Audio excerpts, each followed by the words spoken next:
Мекенчил партиясынын лидери Камчыбек Ташиев Жалал-Абад облусундагы тургундар менен жолугушууларын баштады. Лидер Алабука районундагы 1-май жергесинин жашоочулары менен жолугушуу өткөрдү. Аймактагы тургундар толугу менен Мекенчил партиясын колдойт.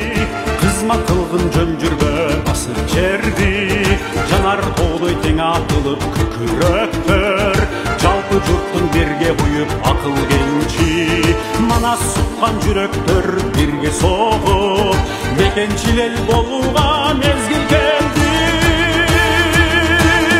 Келечекке бир гана жол, Кыргызстанда Мекенчил бол, сууруп чыксын баарыбыз. Биз садырдай баланы түрмөгө жаткызып коюп, өзүбүз депутат болуп, кыйын болуп, чоң болуп, жакшы жашаганыбыз бул өтө туура эмес болуп калат биздин мамлекет үчүн, элибиз үчүн.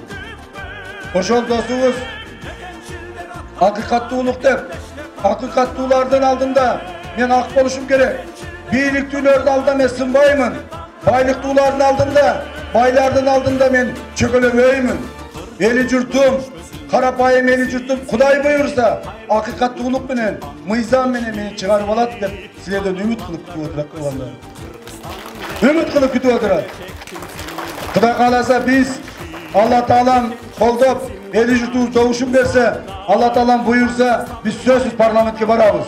Парламентке барып, мыйзамдын чегинде, мыйзамдын негизинде Садыр досубузду түрмөдөн чыгарып алабыз туугандар. Чыгарып алабыз. Сууруп чыксын баарыбызды, сүйүү менен сунулган кол, сайга таппас азга түшпү, тоonu бетте токтоп күтпү, Мекенчилдер аттандыла мекендеште тагдырына.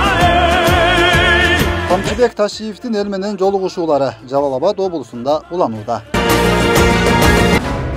Мекенчил партиясына добуш бер. Мекенчил бол.